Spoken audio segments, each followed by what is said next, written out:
Praise God. Kagalakan ko po na makita ko po kayo ngayong umaga. In spite po na maulan, struggle po yan.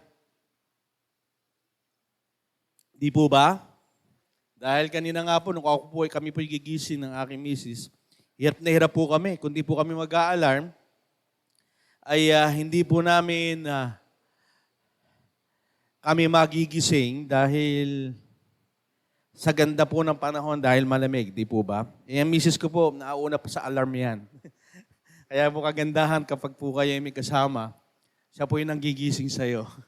Kaya binabati ko po kayong lahat sapagkat tinalo nyo ang lamig ng panahon at kumising para sa Panginoon. Amen? Amen. Alam niyo po, ganyan po nangyayari talaga. Sa panahon po natin ngayon, kailangan po natin pagtagumpayan ng lahat na nangyayaring labanan o battle. Di po ba? Sabi nga po kanina na paggising pa lang po natin, may labanan na. Alam nyo, Sunday ngayon, alam nyo, kailangan natin magsama-sama bilang sinabi ng Panginoon na huwag niyong kaligtaan ang pagtitipon na ganito. Pero malamig. Maganda pa, no? Baka pwede ng isang linggo na lang, pero hindi kayo nagpatalo. Di po ba?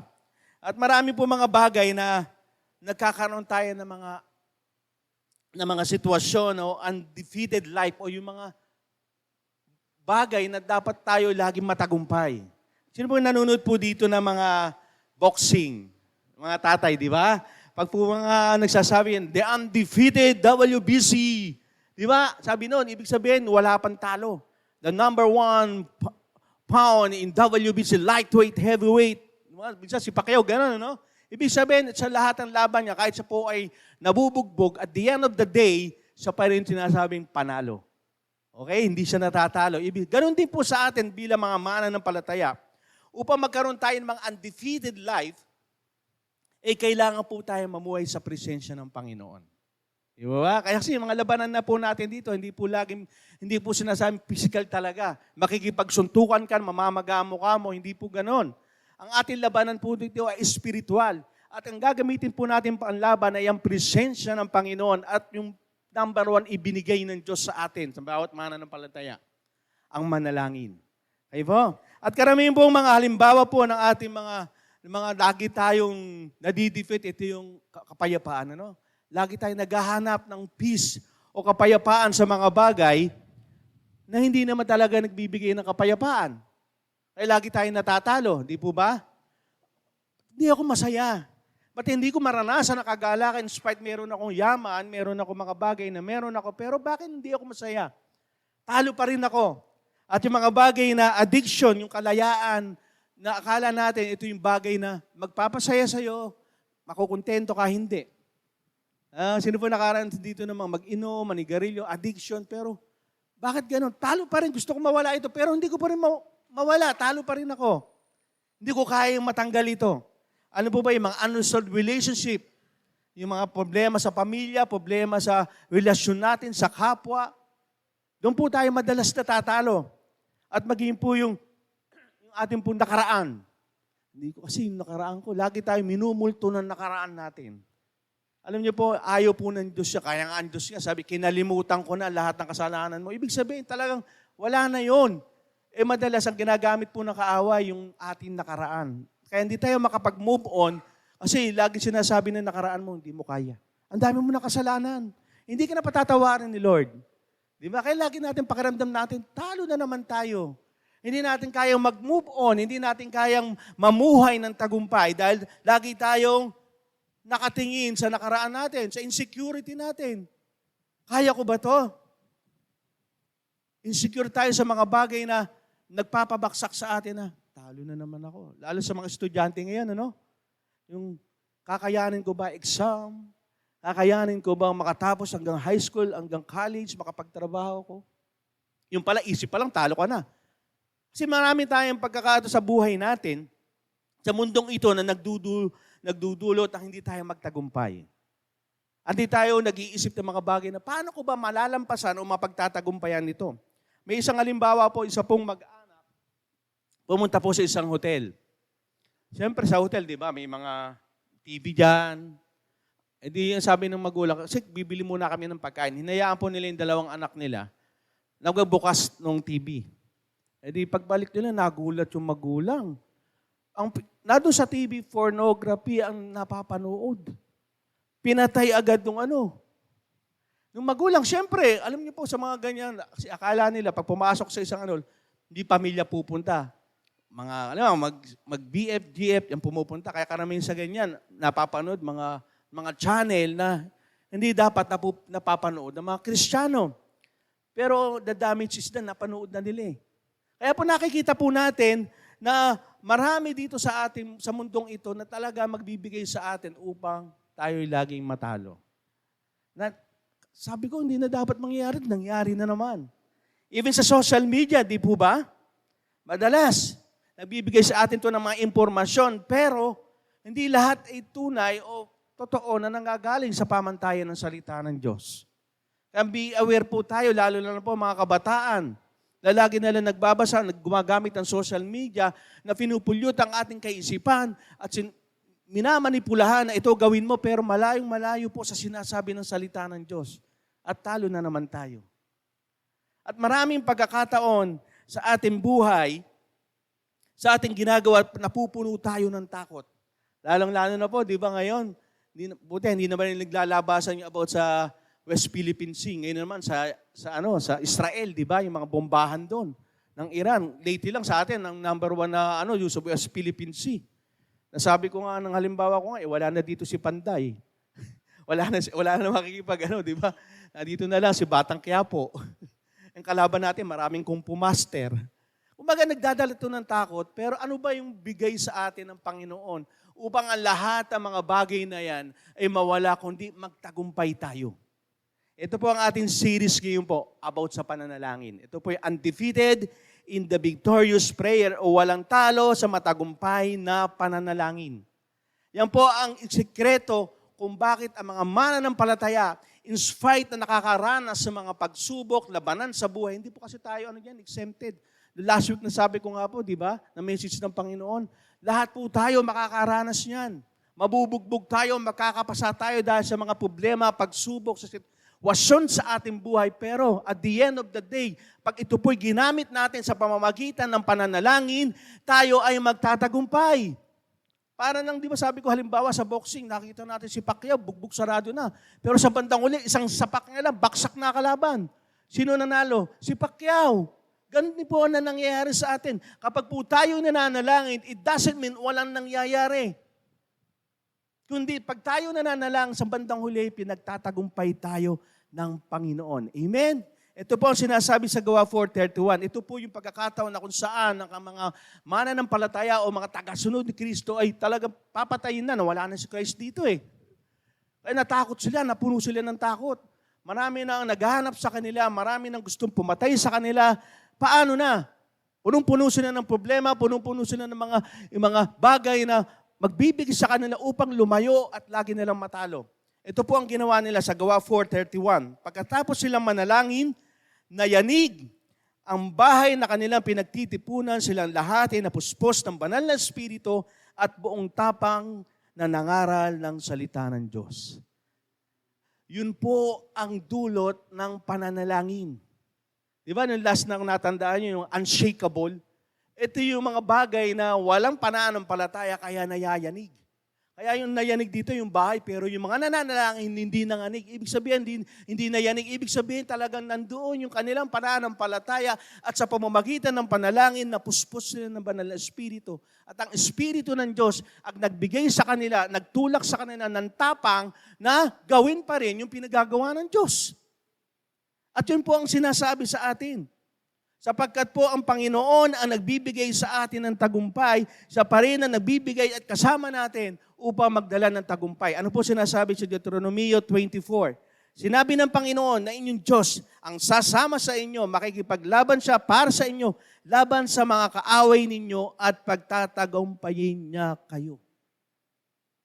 Sa ating pong pananalangin, hindi po lang tayo nakikipaglaban, kundi lalong-lalo na po ang Panginoon. Sumasama siya sa atin. Pag tayo po'y nananalangin, bawat laban na ginagawa natin through our prayers, kasama po natin siya. Alam niyo po ang kaaway diyan mahina sa spiritual realm. Pag physical, malakas siya. Pero pagdating sa pananalangin, nagagapi siya. Ano yung napapansin nyo, kaya ayaw ng Diablo dahil kayo nananalangin? Kasi doon sila mahina. Kaya yun po ang dapat gawin natin. Kung saan tayo malakas mga mananampalataya, kung saan tayo mas mabibigyan tayo ng proteksyon at sasamahan tayo through our prayers, gawin po natin. Huwag po natin kaligtaan. Kaya tignan natin sa iba't ibang pagkakataon, ang banal na kasulatan kung saan ang pananalangin ay ginagawa upang magbigay sa atin ng ginhawa, bumangon, at magbigay sa atin ng pagpapalat, tagumpay at kanlungan. Kaya tayo nananalangin, di ba? Nahihirapan na tayo. At pag tayo nananalangin, ibinibigay nito yung kapayapaan. Ginhawa. Sino po yung nakaranas na pag siya nananalang, puno ng problema, pero pagkatapos ang gaang, lumulutang ka na. Dahil ibinibigay mo na sa Panginoon. At yan po ang sinasabi sa ating series po ngayon, na walang talo sa pamamagitan ng matagumpay na pananalangin. Sabi matagumpay, ibig sabihin, talaga nananalangin ka talaga na ilalaban mo hanggang sa huli, patay kung patay. Di ba? Kaya ibang mga sa sports natin ngayon, kahit mga sila ay may mga pasana, tuloy pa rin sila sa mga takbuhan kahit nahihirapan na tuloy pa rin sila. Bakit? Alam na kanila sa bandang huli, pag ginawa nila ito, magtatagumpay sila. At yun po ang gusto sabihin sa atin ng Panginoon, na habang tayo nananalangin, alamin natin at siguraduhin natin, kasama natin ang Diyos at magtatagumpay tayo sa lahat ng laban natin. Amen? Yun po ang sinasabi sa atin, undefeated. Wala tayong talo sa pamamagitan ng matagumpay na pananalangin. Yan po ang sinasabi ng Panginoon. Na kung sabi nga sa Jeremiah 29:12-13, kung magkagayon, tatawag at mananalangin kayo sa akin, diringgin ko kayo. Kung lalapit kayo sa akin ng buong puso, tutulungan ko kayo. Kaya kung buong puso po tayo nananalangin sa Panginoon, diringgin niya tayo. Hindi po bingi ang Diyos. Hindi mga ibang Diyos-Diyosan na hindi nakakarinig. Kahit mga ganunin mo, hindi kanya papansinin. Pero si Lord, pag nanalangin ka, diringgin ka niya. Sasagutin ka niya. Kaya matagumpay na pananalangin, nagbibigay ito ng walang talo sa ating mga buhay. Yun po ang katotohanan. At ang pananalangin ay nagbibigay sa atin na lalo tayong lumapit sa Diyos na kaya natin labanan anuman nangyayari dito sa ating buhay. Lalong-lalo na sa panahon po natin ngayon, di ba? Sa weather pa nga lang Marami na po nagkakasakit dahil pa iba-iba ang panahon. Marinig pa, may gera na naman sa Israel, magtataas na naman ng langis. Di ba, ganon? Tapos magtataas na naman. Ngayon na naman, may nagsabi, mataas na naman ang petrolyo. Ang bilhin. Ako, grabe na naman. Punong-puno na ng takot ang mga misis. Paano ko ibabudget ang hawak na bigay ni mister? Pero dahil alam mo, sa pamamagitan ng panalangin, pagtatagumpayan ka ng Panginoon. Amen? Undefeated sa pananalangin na binibigay mo ng buong puso sa Panginoon. Matagumpay sa panalangin. Kaya po ang ating mensahe ngayong umagang ito, ang panalangin ay naglalabas ng kapangyarihan ng Diyos. So prayer unleashes God's power. Naniniwala po ba kayo? Na pag tayo nananalangin, lalo lumalabas, lalo lumalakas ang kapangyarihan ng Panginoon na ibinibigay sa atin upang matugunan ang lahat ng ating pangangailangan. Lahat lang ating mga nilalapit sa Panginoon. Ang sinasabi po sa unang Timoteo 2:1-3, una sa lahat, pinapakiusap po, ipanalangin yung lahat. Ipanalangin nyo ang lahat ng tao, ipaabutin nyo sa Diyos ang kahilingan nyo para sa kanilang may pasasalamat. Ipanalangin nyo ang mga hari at may mga kapangyarihan para makapamuhay tayo ng matahimik, mapayapa at may kabanalan at tamang pag-uugali. Mabuti ito't nakalulugod sa Diyos na ating tagapagligtas. Alam niyo po, sinulat po ito ni Timoteo na alam niya kasi ang pananalangin ay may kapangyarihan. Kaya sinabi dito, ipanalangin niyo lahat ng mga tao. Kasi lahat ng tao may problema Di ba? Lahat ng tao may kailangan. Pero sabi ng Timoteo, ipanalangin niyo kasi yan ang sagot. Ano man ang kanilang problema, ang panalangin ang sagot. Ipanalangin nyo ang mga hari, mga gobyerno, kasi yung mga umahok sa atin. Para mawala ang korupsyon, mawala kasi tayo nagreklamo. Ano naman? Nasaan na naman yung pondo? Wala na naman, di ba? Kaya ang sagot sa mga mapapayapang buhay, tahimik, pagbabago ng buhay ay pananalangin, sabi ni Timoteo. Ibig sabihin, may kapangyarihan na ang panalangin. Ipanalangin mo lahat ng tao, ibig sabihin, prayer ang sagot. Kaya dapat naiintindihan natin, ang paglapit sa Diyos ay nagbibigay sa atin ng kagalakan. Ang sinasabi po sa Juan 16:24, hanggang ngayon wala pa kayong hinihingi sa Kanya. Sa aking pangalan, humingi kayo at makakatanggap kayo para malubos ang inyong kagalakan. Pag tayo po'y nananalangin at punong-puno tayo ng mga kabigatan, kalungkutan, ang prayer po ang sagot sa lahat ng yan. Magagalak ka. Baka makita ka na, nagpe-pray ka, umiiyak ka, may tumatawa ka na. Bakit? Kasi nararamdaman mo na yung kagalakan, nararanasan mo ang presensya ng Panginoon na nagsisilbing protection mo sa lahat ng takot, alalahanin, o mga disappointment mo sa buhay. Sino mo nanalangin dito na umiiyak ka? Maya-maya na nangingiti ka. Bakit? Nararanasan mo ang kagalakan, yung kapahingahan sa presensya ng Panginoon. Di ba ganun madalas tayo, umiiyak ka, maya-maya, umingiti ka na. Kaya minsan napagkakamali ng mga, ano ba to? Sino ba to? Kanina umiiyak kayo, tumatawa na. Kasi yung presensya na dala ng presensya ng Panginoon through our prayers, nagbibigay sa atin ng kagalakan. At maraming pagkakataon na hindi tayo nakakahingi dahil sa maraming dahilan. Ayaw natin lumapit sa Panginoon. Unang-una, nahihiya tayo. Nahihiya na ako, Panginoon. Kasi ang dami na ako hinihingi sa iyo eh. Baka, di ba, madalas, nahihiya ako kasi ang dami kong mga pasaway na desisyon, mga bagay na, alam mo na nahihiya ka na. Sino mo nakaranas na gano'n? Parang, iyang hiya ka sa Diyos Ama. Sino po dito ang gusto mapayapang buhay? Di ba? Sabi ni Timoteo, manalangin. Lahat tayo gusto maging mapayapa. Ayaw natin kaguluhan eh. Pero hindi po natin mararanasan hanggat nandito tayo sa mundong ito. Pero mararanasan natin ang kagalakan unless tayo po'y nananalangin. Amen? Kaya nga kagulo sa magulong-gulo, ikaw payapa pa eh. Bakit? Kasi alam mo, kasama mo ang Diyos, alam mo, mapayapa ka dahil nanalangin ka sa Panginoon. At alam mo, naiingatan ka niya. Kasi maraming bagay sa pananalangin na hindi kayang gawin ng tao.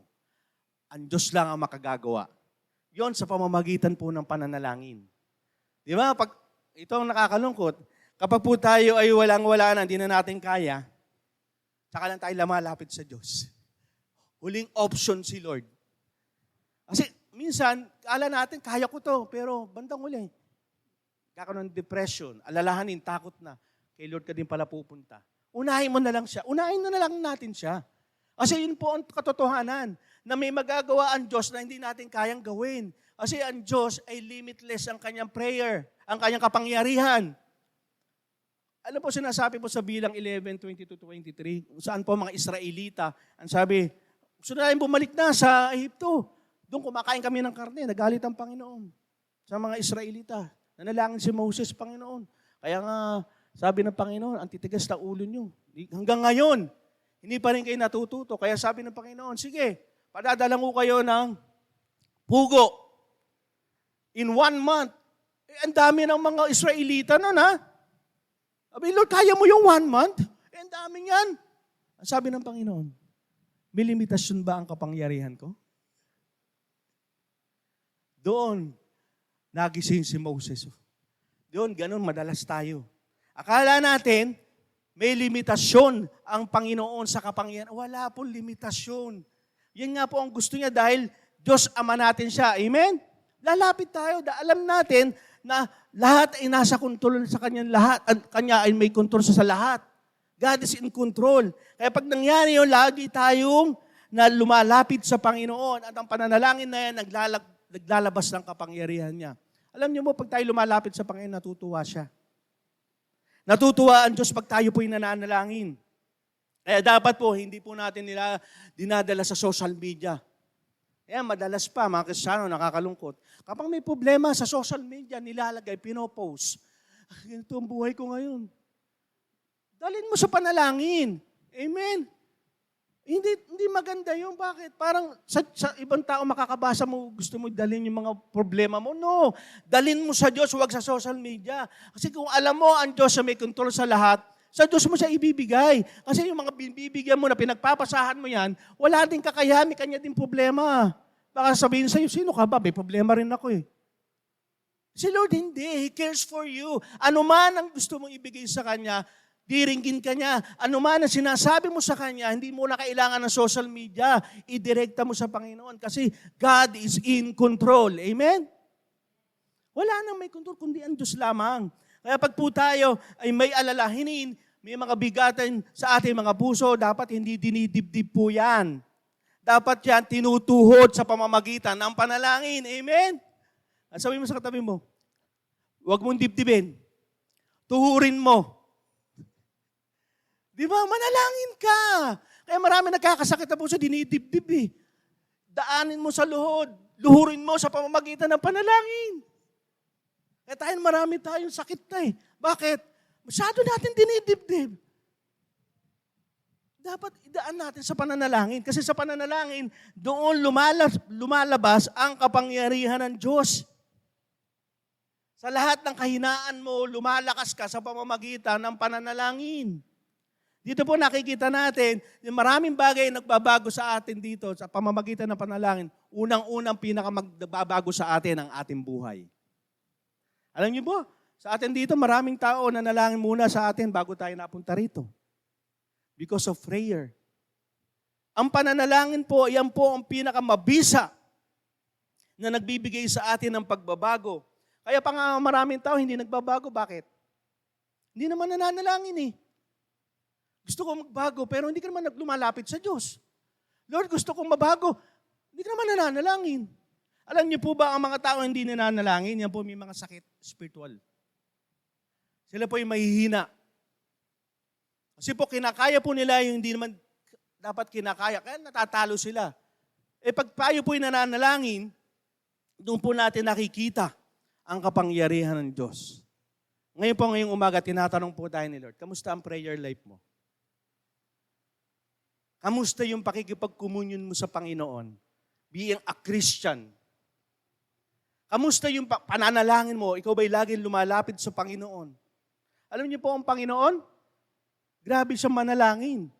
Sabi po sa Lucas 11:1, sabi dito, minsan inanalangin si Jesus sa isang lugar, pagkatapos siya manalangin, sinabi sa kanya ng isang tagasunod niya, Panginoon, turuan po niyo kami manalangin katulad na ginawa ni Juan sa mga tagasunod niya. Di ba? Alam niyo po si Jesus kung manalangin 3 times a day, higit pa. May merienda pa. Yung po nakikita mga tagasunod niya. Grabe naman to siguro. Every minute, lagi na lang nananalangin, nakaluhod. Ganyan po ang Panginoon. Kasi alam ni Jesus, ang pananalangin ay lalong lumalakas ang kapangyarihan ng Diyos Ama sa pamamagitan ng pananalangin. Alam niya kasi na kanyang lalakaran dito sa mundong ito ay hindi madali. Pero nakakaya niya sa pamamagitan ng pananalangin. At ang pananalangin ang nakita ng mga alagad. Bakit nagtatanong kaya? Hindi mga alagad na, Jesus, turuan mo akong mag-preach. Ang galing mag-preach si Jesus, di ba? Jesus, tulungan mo akong magpagamot. Maggamot. Kasi naghihili. Magpalayas ng mga masasamang espiritu. Mawa ng mga himala. Pwedeng sabihin yun, di ba? Alam niyo po ba lahat yun nakaugnay sa pananalangin? Hindi ka pwedeng mahil nang hindi ka nananalangin. Hindi ka pwedeng magpalayas sa masasamang espiritu na hindi ka nananalangin. Hindi ka pwedeng gumawa ng mga himala na hindi ka nananalangin. Di ba, nung himala doon sa tinapay, sa isda tinapay, di ba? Tinaas ng Panginoon, nanalangin siya. Hindi naman agad sinabi ng Diyos, dumami ka. Ting! Hindi naman ganun eh. Uli, nanalangin siya. Nung binuhay si Lazaro, nanalangin muna si Jesus. Ibig sabihin, lahat ng mga himalang nangyayari, nararanasan mo sa buhay, ay galing sa pananalangin. Ibig sabihin, may kapangyarihan ito. Ibig sabihin, pag tayo po ay nagbibigay ng oras, hindi yung extra time lang, kundi talagang bigyan mo ng oras ang pananalangin. Hindi yung, ano ba pre-time ko recess? 5 minutes o 2 minutes? Nanalangin ka, 1 minute pa. Wala tayong bigay na prayer time talaga. Yan po nanalangin. Masasabihin, ba't kaya ganito ang buhay ko? Ba't kaya hindi nababago? Bakit sitwasyon ganito? Kasi hindi tayo nananalangin. Na alam natin, sinasabi ng Panginoon, nagbigay ng halimbawa, 3 times a day, hugid pa, lagi siya nananalangin. Kasi alam niya, kapag nananalangin ang isang tao, lalong lumalabas ang kapangyarihan ng Diyos. Amen? Sabi mo sa tabi mo, may kapangyarihan ng pananalangin. Huwag mong sayangin. Libre yan. 24/7 yan. Alam niyo po, ang Panginoon nagturo po sa atin ng pananalangin. Bago po tayo ay ituro, kasi yung pananalangin po, siguro nabasa nyo na yun, Heavenly Father, dito yung Ama namin nasa langit, di ba yun tinuro. Halimbawa lang po, yun po ay nahahati sa dalawa. Yun po pag-uusapan po natin ngayon. Yun po yung mensahe po ng Panginoon, unleashes God's power through prayer. Ibig sabihin po, ang unang-una pong part ng panalangin ay panalangin nakatutok sa Diyos or focus on God. Kaya po, para madali na po natin matandaan, sabihin mo, focus on God. Taso po yung kamay nyo. Focus on God. Susunod pong point, focus on our needs. Focus on God. Focus in our needs. Madaling tandaan, di ba? Oo, unang point po natin, panalangin na nakatutok sa Diyos. Ito po yung panalangin kung saan nakapokus to sa Panginoon. Basahin po natin sa Mateo 6:19. Kaya manalangin kayo katulad dito, Ama naming nasa langit, sambahin nawa kayo ng mga tao, naway magsimula ng inyong paghahari at masunod ang inyong kalooban dito sa lupa tulad ng sa langit. Nakafocus siya sa Panginoon. Hindi na basahin po, di ba? Nakafocus siya sa Panginoon. Ibig sabihin, yung ating sinibigyan ng panalangin ay Amang nasa langit. Hindi na doon sa impyerno. Amang makapangyarihan sa lahat. Ama na talagang walang Diyos na kundi maliban sa Kanya. Amen? Kaya makita natin dito, na pag tayo nananalangin, yung ating tinututukan ng ating panalangin, ito yung Diyos na makapangyarihan sa lahat. Meron po akong halimbawa, ito po si Anthony Collins. Isa po siyang deist. Ano po yung deist? Ano niyo po ba yung deist? Ako din po nabasa ko lang. Ito po yung mga hindi naniniwala sa supernatural revelation. Naniniwala lang siya sa pananaw na materialistic lang siya. Ito yun. May isang sa kanyang paglalakad, may nakakita po sa isang tao. Tinanong niya, saan ka pupunta? Sasamba po ako. Yung bang sasambahin mong Diyos ay dakila o maliit? Sabing ganon. Talagang buong tapang yung kausap ni Anthony Collins, sabi niya. Parehas po. Sabi niya, imposible yung sinasabi mong yan. Ang Diyos mo, dakila at saka maliit. Opo, dakila po siya. Bakit? Dakila siya kasi hindi siya makontain dun sa langit. Pero maliit siya dahil nasa puso ko siya. Amen? Yan ang tatay mo. Amen? Kaya yun yung Diyos na makapangyarihan, tinututukan mo ng panalangin. Na kahit sabihin mo na, sino ba yung Diyos mo? Malaki yan. Pero nagiging maliit dahil nasa puso natin. Amen? Kaya saan ka magpunta, kasama mo siya. Kaya tayo yung templo ng banal na Espiritu. Kaya napakahalaga, pag wala ka sa church dito lang sa Fortune Hill, wala. No, kasama mo siya. And every day, saan mo ka magpunta, kasama mo siya, manalangin ka. Kasi nasa puso mo siya. Amen? Kaya hindi, pupunta mo na ako ng Fortune Hill, doon ako mananalangin. No. Kahit saan kang lugar, kasi nasa puso mo siya. Kaya manalangin ka. Yan po ang tunay at walang katulad na Diyos natin. At di lang Diyos, Ama natin. Amen? Tatay natin. Kasi itinuring tayo maging anak sa pamamagitan ng pananampalataya natin sa ating Panginoon. At wala siyang katulad. Kaya nagiging malaki lang, alam niyo po, maliit si Lord kapag may problema tayo. Ikwento ko na po ito, di ba? May isang bata na sabi sa tatay niya, Tay, gaano kalaki si Lord? Hindi, wala makita. Ayun, laki yung aeroplano. Alam mo, tunog na aeroplano. Yan yun, gano'ng kalaki. Sabi ng bata, ayan, lit pala. Ito sabi ng tatay, halika. Pumunta sila ng airport. Anak, yan yung aeroplanong nakita sa malayo. Ganyan ka lang. Ay, ang laki pala ang laki pala ng aeroplano. Ano po ibig sabihin nun? Kapag po tayo malayo sa Panginoon, ang liit ni Lord. Tama? Kapag malapit tayo sa Panginoon, ang laki-laki ni Lord.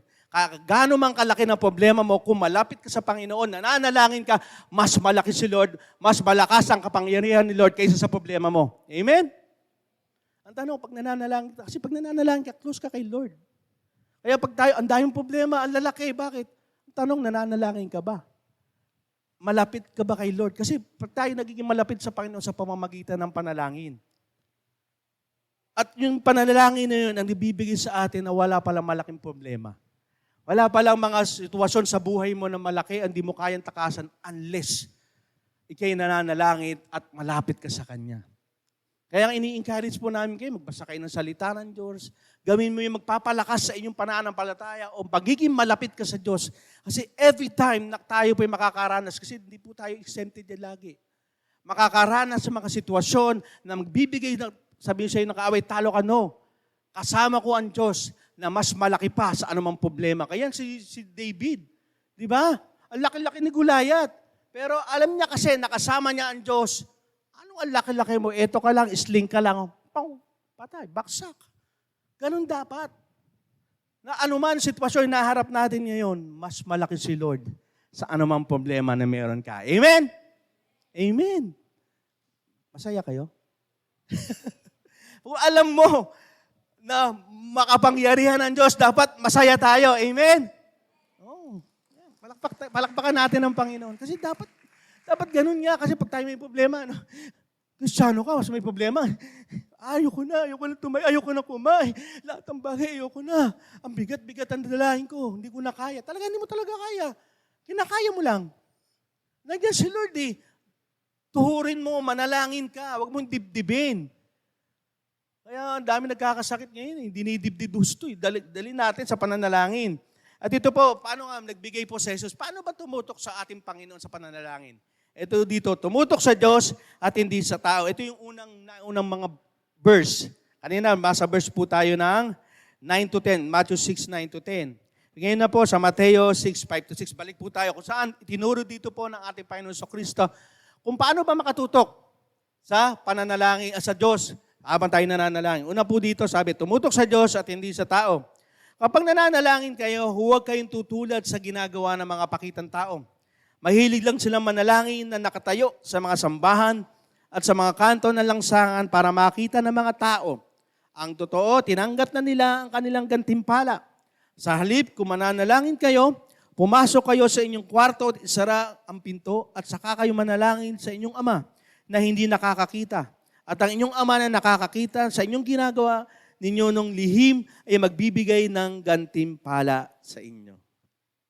Kaya pag tayo po ba'y nananalangin, madalas po ba tayo mahiya? Ikaw mag-lead ng prayer. Hindi ko kaya mag-pray. Yang hiya ka. Ikaw manalangin, hindi ko kaya, puro maling pwede ko ipag-pray. Wag po, kasi lalo na kapag may katabi ka, marami kayo. Di ba? Ganun tayo madalas. Ikaw mag-lead ng prayer ng pagkain. Ikaw na lang, pastor ka eh.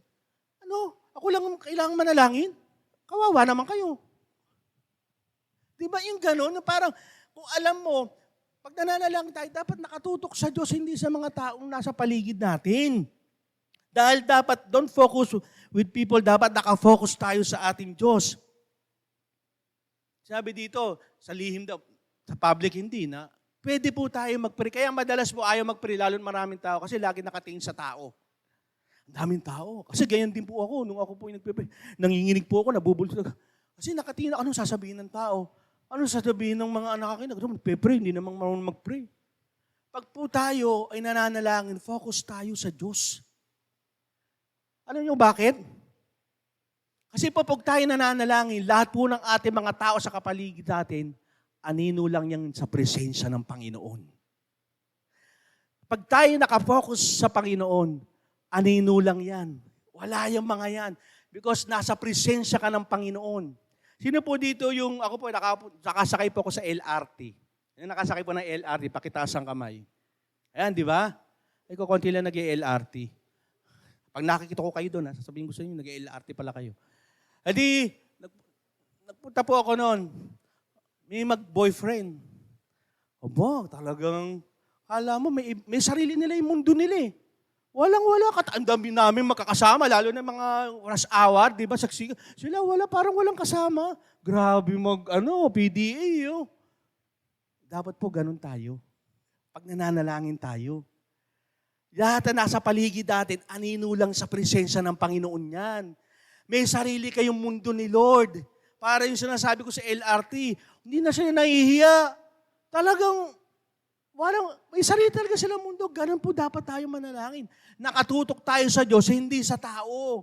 Hindi yung mga bagay na, sabihin na nasa likod ko. Hindi, tutok ka lang kay Lord. Kasi bakit? Kasi ito nagbibigay sa atin upang makausap natin si Lord ng one-on-one talaga.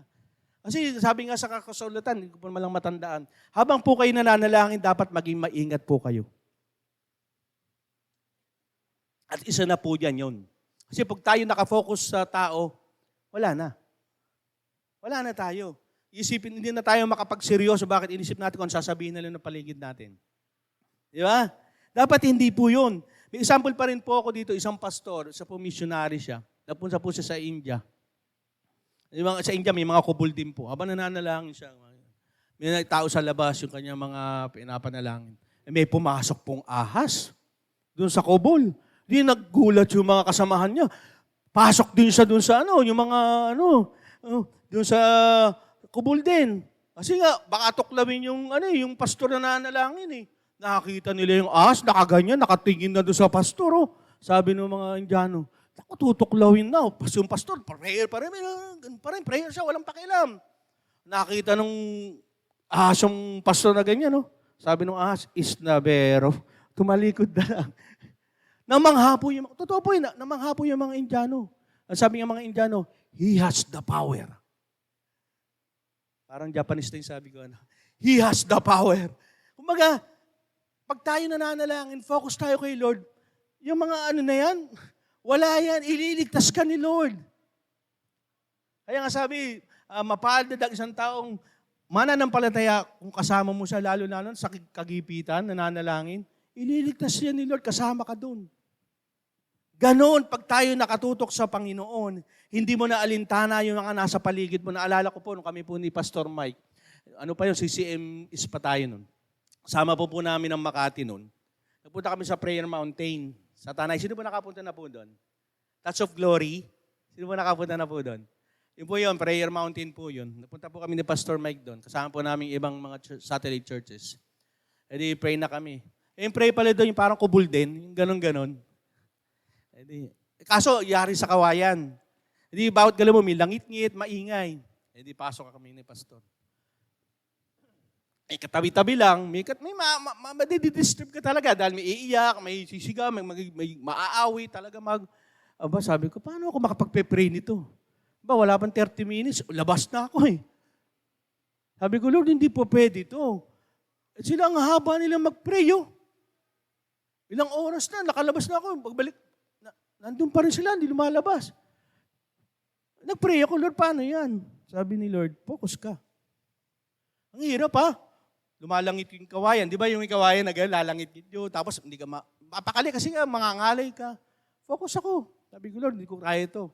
Focus ka sa akin. Nanalangin po ako. Umabot po ako ng 2 hours. Nung lumabas ako, sabi ni Pastor Mike, saan ka galing? Tagal mo ah. Ako rin nga po, hindi ko po alam. Bakit ako tumagal ng 2 hours? Because I'm focused on God. Amen? Focus tayo sa Panginoon. Ano man na nangyayari ngayon, focus lang tayo. Ano man takot ang dinadala ng ating paligid, focus on God. Huwag sa tao, huwag tayo sa paligid natin. May isang bata nga nananalangin eh. Sabi niya, sumisigaw siya, Lord, bigyan mo ako ng bisikleta. Sabi niya, Lord, bigyan mo ako ng bisikleta. Nakita ng kapatid. Sabi niya, bakit sumisigaw ka? Bakit? Ang Lord ba natin bingi? Sabi niya gano'n. Hindi. Ba't sumisigaw ka? Si Lola kasi bingi. Si ano lang nakakuha ng joke ko. Ibig sabihin, huwag kang sa tao nakafocus. Si Lord ang magbibigay ng bisikleta, hindi si Lola. Kaya pala nga sumisigaw siya, si bingin Lola niya na yun siya magbibigay ng bisikleta. Ibig sabihin, focus on God. At pag focus natin, tumutok tayo sa Diyos at hindi sa dami ng sinasabi. Ano po sinasabi sa Mateo 6:7-8? At kapag nananalangin kayo, huwag kayong gumamit ng maraming salita na walang kabuluhan. Tulad na ginagawa ng mga taong hindi kumikilala sa Diyos. Akala nila sasagutin sila ng Diyos kung mahaba ang kanilang panalangin. Huwag niyo silang gayahin dahil alam ninyong ang Ama kung anong kailangan ninyo bago pa man ninyo ito hingin sa Kanya. Ibig sabihin, hindi kailangan ng repetition. Paulit-ulit. Pero to, hindi ko sinasabing mali po yun, hindi din dapat gawin. Kasi si Jesus, nag-repeat din siya ng panalangin. Nung sinabi niya, tanggalin niyo po ito, Panginoon. 3 times nung sinabi ito ng Panginoon, Jesus. Tanggalin niyo ito yung paghihirap na aking kakaharapin. Ilang beses sinasabi sa Diyos Ama yan. Ibig sabihin, seryoso lang tayo. Naalala ko po, di ba? Naalala ko po, pag ako nagpe-pray dito, gusto ko yung lahat po na nakikinig, ma-amaze. Di ba? Yung pag nagpe-pray ka, Lord! Ganun, di ba? You are the powerful God! Pag ikaw ba'y nag-iisa na lang, ganun ka pa manalangin? Di ba? Lord, alam ko, ibibigay mo ang lahat. Eh pag ikaw humingi ka ba sa tatay mo, ganun ka? Tay, perimbaon. Hindi naman ganun eh. Di ba seryoso lang dapat? Tay, bigyan mo ko ng pambiling sapatos. Parang gusto na lang natin i-credit sa mga magagandang pananalita. Hindi po. Dapat nakafocus kay Lord lang. Ulitin ko po, hindi ko po sinasabi na mali po yung repetition. Kasi kung seryoso ka naman doon, okay lang naman yun eh. Kaso nga lang, minsan sa dami nating sinasabi, ay hindi natin napapakinggan na si Lord. May sasabihin si Lord, hindi makasingit. Bakit? Ang dami mo na sinabi. May sasabihin ako, Panginoon, ito yan. Ang dami na. Paano mo narinig si Lord? Dapat makita natin, hindi sa dami, magaling ka magping, haba. No. Ano yung nilalaman ng puso? Sabi nga dito, alam naman niya eh. Kung anong kailangan mo, alam mo, Lord, Pastor, alam na pala ni Lord eh. Ba't pa ako magpe-pray? Minsan ganun tayo, alam naman niya nasa puso ko, alam naman nasa isip ko eh. Alam niyo po, ang bilang Kristiyano po, ay ang Kristiyano it's all about relationship.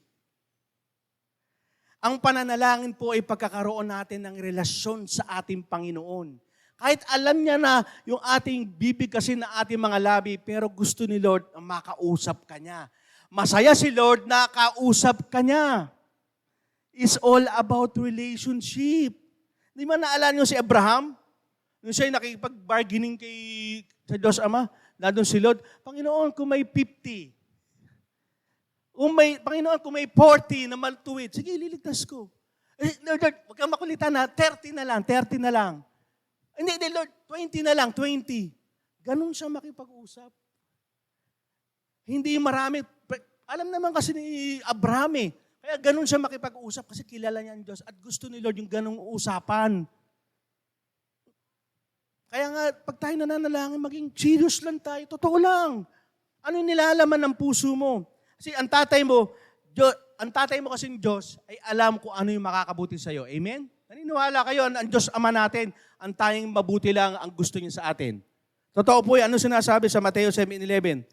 Kung kayong masasama ay marunong magbigay ng mabubuting bagay sa inyong anak, gaano pa kaya ang inyong Ama na nasa langit, ibibigay niya ang mga mabubuting bagay sa mga humihingi sa Kanya? Gusto ng ating Ama, ng ating Diyos, ng ating Tatay, ang the best para sa iyo. Kaya tumutok sa Kanya. Yung mabuti ibibigay niya. Yung mga tatay nga natin eh. Di ba? Kahit anong samayan, pero pagdating sa mga anak, mabuti ang ibinibigay. Lalo pa kaya ang ating Diyos na hindi nagkakasala at pawang mabuti lamang. Pwede mong lahat ang sabihin sa Kanya. Kaya huwag ka mahiya. Focus ko lang kay Lord. Huwag dun sa dami ng sinasabi. Sabi, may problema ka ngayon? Sa pera, sabihin mo. Hindi. Ang dami pa sinasabi, direkta. Umiyak ka sa Panginoon. Iyak mo lahat ng mga kailangan mo, lahat ng mga gusto mong ibigay sa Panginoon. Dahil yung mga luhang na iniiyak mo para sa Panginoon, iniipon niya ng Panginoon. Sabi sa Bible, Amen? Iniipon niya ni Lord, hindi binabaliwala. Yan ang tatay mo. Yan ang tatay natin. Na mabuti lagi ang iniisip sa atin. May problema ka ba? Iyak mo sa Panginoon. Napupuno ka ba ng depression? Iyak mo sa Panginoon. Ano mang yung bagay na nasa puso mo na nagpapabigat, ilapit mo sa Panginoon. Diringgin niya ng Panginoon. Ang bawat iyak mo, ang bawat pagsasabi mo sa Panginoon ay hindi mababaliwala. Ay sabi mo, hindi ako magaling manalangin. Sabi nga ng Panginoon, alam niya na nasa puso mo. Maging seryoso ka lang, maging totoo ka lang kung ano yung nasa puso mo. Alam na ng Diyos yan eh. Ang gusto lang ni Lord, kausapin ka. Sabi mo sa katabi mo, gusto kang kausapin ni Lord sa pamamagitan ng panalangin. Yun po ang kapangyarihan ng panalangin. Pag po tayo nakatutok sa ating Panginoon, huwag mong itindihin yung katabi mo.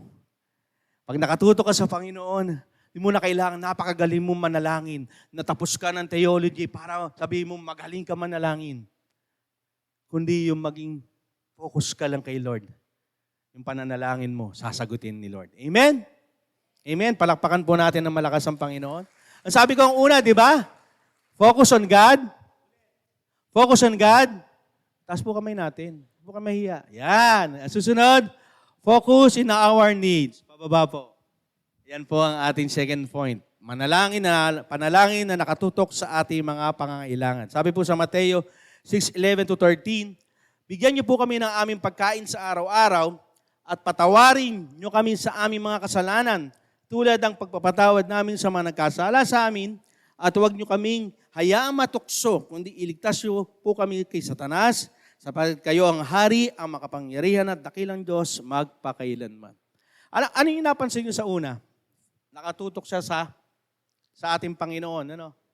Pangalawa, nakatutok siya sa panalangin na need natin. Ano yung need? Pangangailangan, hindi want. Magkaiba po yun. Kasi marami tayo, want lang, hindi need talaga. Ang need, nababaliwala, ang want lang. Yung pangangailangan, sabi ito, pagkain sa araw-araw, yung need naman talaga natin yan eh. Ano ba yung sumunod? Patawarin nyo kami sa aming mga kasalanan, huwag nyo kami ihadya sa matukso ng mga masasama. Ibig sabihin po niyan, ano need natin pa? Spiritual. Physical at spiritual na need natin. Pinapakita rito, yung need talaga. At maraming pagkakataon, puro want tayo. Kaya nga si Lord, ang nangyayari, hindi na Panginoon. Ano? Pahingi noon. Pahingi nito, Lord. Pahingi nito, Lord. Hindi sa Panginoon. Pag lang tayo may kailangan, saka lang tayo mananalangin. Hindi po. Dapat natin naintindihan, yung need talaga natin. Yung talagang kailangan natin, hindi lang yung want. Lord, gusto ko ng ganito. Pero need mo talaga yan? Kasi nga bakit? Ang kahilingan ayon dapat sa kalooban ng Diyos. Ano po sinasabi sa 1 5:14-15? At may kapanatagan tayo sa paglapit natin sa Diyos dahil naniniwala tayong ibibigay niya sa atin ang anumang nihilingin natin na ayon sa kanyang kalooban. At kung alam natin, nakikinig sa atin ng Diyos, alam natin, tinatanggap na natin ang inihiling natin sa Kanya. Minsan, Pastor, nangako nananalangin, hindi naman sinasagot ni Lord eh. Tama? Lord, lagi ko na sinasabi, ilang beses sa taon na, nananalangin ako, hindi niya binibigay. Ang tanong, kalooban ba ni Lord? Paano ba malaman ang kalooban ni Lord? Hindi magbasa ka ng salita ng Diyos. Yun ang kalooban ni Lord. At marami tayong hinihingi, hindi binibigay kasi nga hindi ito kalooban ni Lord. Halimbawa na lang, Lord, bigyan mo ako ng magiging asawa. Humingi ng asawa, 10 years old. Bibigay ba ni Lord John? O kaya, Lord, bigyan mo akong asawa. Ang gusto mo maging asawa, hindi mananampalataya. Alam mo, ibibigay ni Lord John? Hindi kalooban ni Lord John. Kasi ang kalooban ni Lord, yung mapapangasawa mo, kapwa mo mananampalataya. Sinasabi yung si Biblia. Kaya sabi mo, bakit kaya hindi binibigay ni Lord? Kasi pinipilit mo ang isang bagay, hindi kalooban ni Lord. Kasi nga, di ba sabi ko kanina, ang iniisip ng ating Diyos Ama, ng ating tatay, ay makakabuti sa atin. Kung hindi ito kalooban ni Lord, huwag mong pagpilitan. Pag hinog sa pilit, maasim. Di ba? Hindi masarap. Pag ito hinog sa puno, masarap, matamis. Ganyan si Lord. Kapag hindi kalooban to, huwag mo nang ipagpilitan. Huwag mo nang sabihin na, lalo na sa mga kabataan, ano? Kapag tumibok ang puso, di ba? Ano ba yung kantang niya? Alam mo yung kantang yan? Wala na silang magagawa kundi sundin ito. Di ba? Kasi hindi naman totoo eh. Sinusunod mo ang puso mo, kaya nga sabi ng Bible yung puso ay napaka-deceitful. Kung alam mo yung kalooban ng Diyos at alam mo hindi pa pwede, huwag mo na ipagpilitan. Huwag Huwag mo na ipagpilitan. Kaya pilit ka ng pilit, kaya hindi pinapakinggan siguro. Talagang hindi na pagkakaloob ni Lord sa iya. Kasi nga hindi yan ang kalooban ng Panginoon. At ang kahilingan dapat na may pasasalamat at pagtitiwala sa Diyos. Dapat po tayo ay umihiling. Dapat po nagpapasalamat ka na.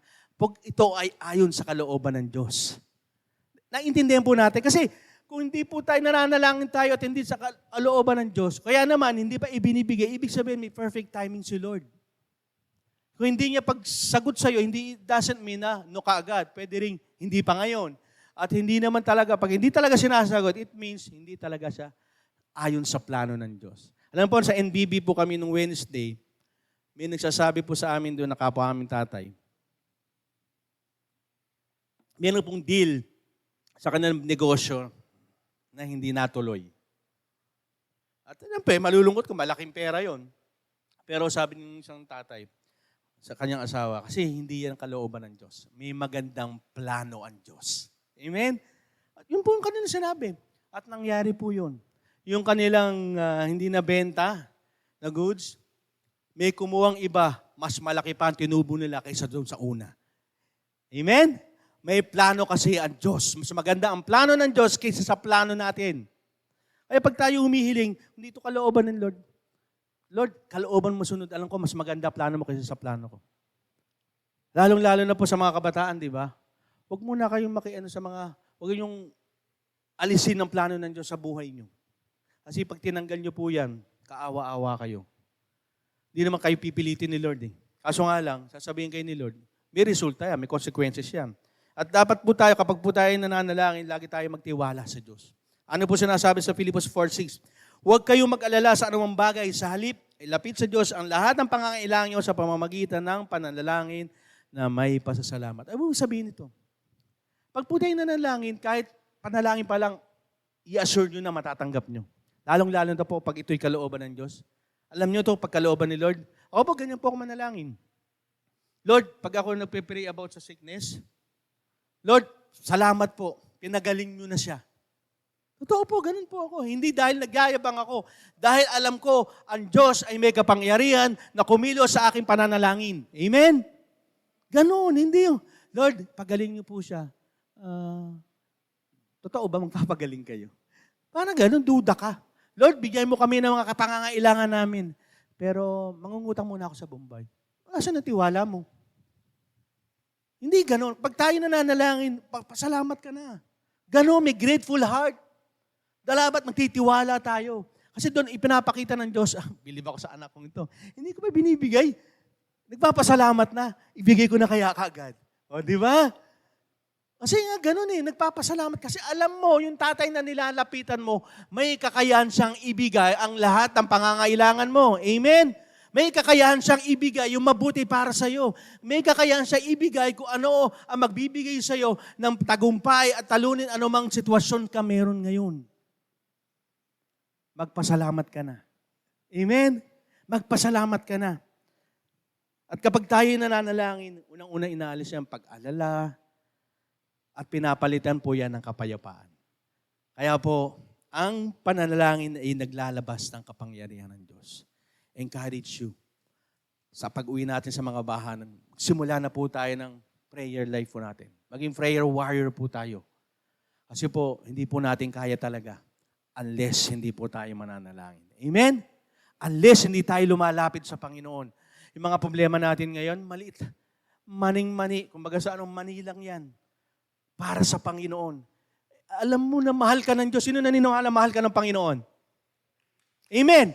Pag alam mo mahal ka ng Panginoon, lalapit ka sa Kanya. Sabi niya, hindi ko kayo tatanggihan. Pakikinggan ko kayo. Mahal ko kasi kayo. Anak ko kasi kayo. Tatay niyo ko. Ama niyo ko. Kaya sa oras na ito, everybody, close your eyes. Pikit po tayo.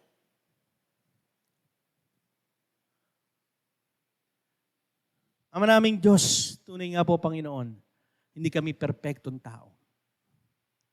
Hindi po namin kayang gawin ng mga bagay, lalo na po sa aming mga buhay. Lord, alam niyo po ang lahat sa amin, Panginoon. Ano man ang pinagdadaanan namin, Lord God, alam niyo po yan. Alam niyo rin po, Panginoon, ang sitwasyon na kinaharap namin. Alam nyo rin, Panginoon, yung bigat na naranasan namin ngayon. Alam nyo, Panginoon, may karamdaman ako. Alam nyo, yung nangyayari yung relasyon sa aming pamilya. Alam nyo, Panginoon, at wala pong lihim sa inyo. Lahat ay ihayag sa inyo. Lord, sa pagkakataong ito, inaamin po namin, nagpapakumbaba kami. Hindi namin kaya. Hindi namin kayang tumayo at labanan ng mga ganitong sitwasyon, pagsubok, Panginoon. Sa oras na ito, Lord, kung saan kami malakas, kung saan, Panginoon, mararanasan namin ang kapangyarihan niyo, Lord, sa pananalangin, Panginoon, gagawin namin. Kaya sa oras na ito, kung kinakausap ka ng Panginoon, inaanyayahan kita, pumunta ka sa harap, at may mananalangin sa inyo. Kung naniniwala ka, kung may pananampalataya ka, na ang pananalangin ay may lalabas ang kapangyarihan ng Panginoon, ng Diyos Ama. At sa pananalangin, masosolve anong problema mo. Sa pananalangin, pwede kang pagalingin. Hindi lang pwede, gagaling ka. At kung ang mga sitwasyon sa buhay mo na kailangan ng kapayapaan, kailangan ng mga sitwasyon na tunay na gusto mo na matahimik na buhay, daanin mo sa luhuran, sa pananalangin. Kaya inaanyayahan ko po ang lahat. Kung sino man dito po ang may gusto kang ipag-pray, punta ka sa harapan. Huwag kang mahiya. Kung naniniwala ka na may kapangyarihan sa pananalangin, inaanyayahan ko po kayo. Huwag niyong tignan ang katabi niyo. Fumocus kayo sa Panginoon. Sabi ng panalangin, fumocus ka sa akin. Huwag din sa katabi mo. Huwag din sa sitwasyon na meron ka, kundi fumocus ka sa akin. Kung sino yung magbibigay sa iyo ng katugunan sa anumang kinaharap mo. Inaanyayahan ko, kung sino man dito ngayon, kahit estudyante ka, kung mayroon kang gusto mong ipanalangin, exam mo bukas, o nabibigat na ka sa mga sitwasyon, lumapit ka sa Panginoon, huwag kang mahiya. Tatay mo siya. May kapangyarihan siyang gawin anumang bagay. Walang limitasyon ng kanyang kapangyarihan. Ang gusto niya ay mabuti. Ang gusto niya ay the best para sa iyo. Huwag kang mahiya. Lumapit ka. Lumapit ka, huwag kang mahiya. Inaanyayahan ko, sino man dito. Huwag mo tignan yung katabi mo. Tignan mo si Lord, pumokus ka.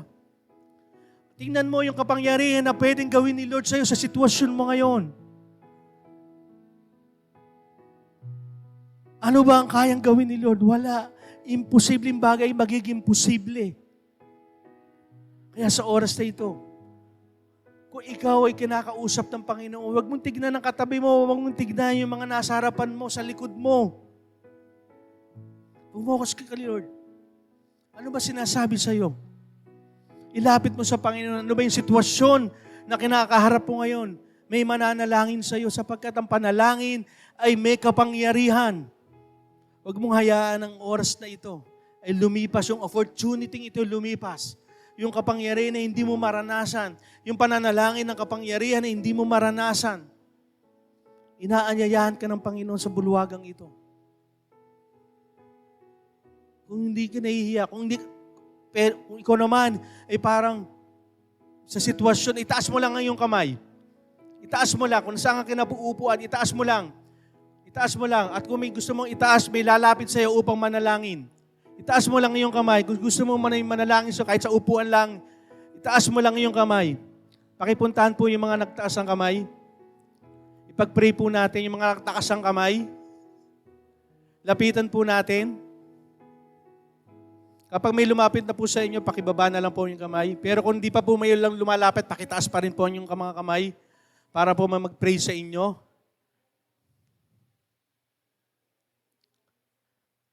Meron pa po doon sa likod.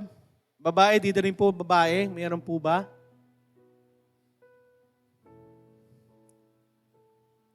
Pakilapitan na lang po. Ayun po, may nakataas po.